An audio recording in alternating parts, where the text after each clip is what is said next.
இன்றைக்கி நாம் ஸ்போக்கன் இங்கிலீஷை தமிழ் மூலமாக எப்படி கற்றுக்கிறதுன்னு பார்க்கணும்.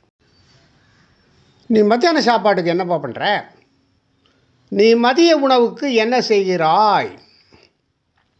What do you do for your lunch? What do you do for lunch? நீ மதிய உணவுக்கு என்ன செய்கிறாய்? அம்மா விடுமுறை நாட்களில் காய்கறி வாங்குகிறார். Mother buys vegetables on holidays. Mother buys vegetables on holidaysனா அம்மா விடுமுறை நாட்களில் காய்கறி வாங்குகிறாள். நான் ஒரு ஆஃபீஸில் வேலை பார்க்குறேன்னு சொல்லணும்.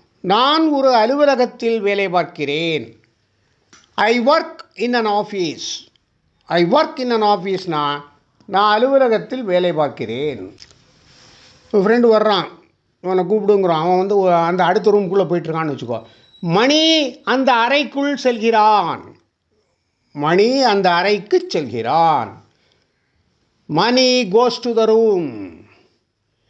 மணி கோஸ் டு த ரூம்னா மணி அந்த அறைக்கு செல்கிறான். ஒரு கடிதம் இருக்குது டேபிள் மேலே. வீட்டில் கேட்குறாங்க, அது யாருக்கு வந்த கடிதம் அது ஏது அப்படின்னு கேட்குறாங்க.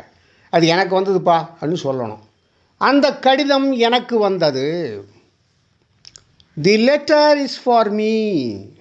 The letter is for Meena அந்த கடிதம் எனக்குரியது, எனக்கு தான் வந்ததுன்னு அர்த்தம்.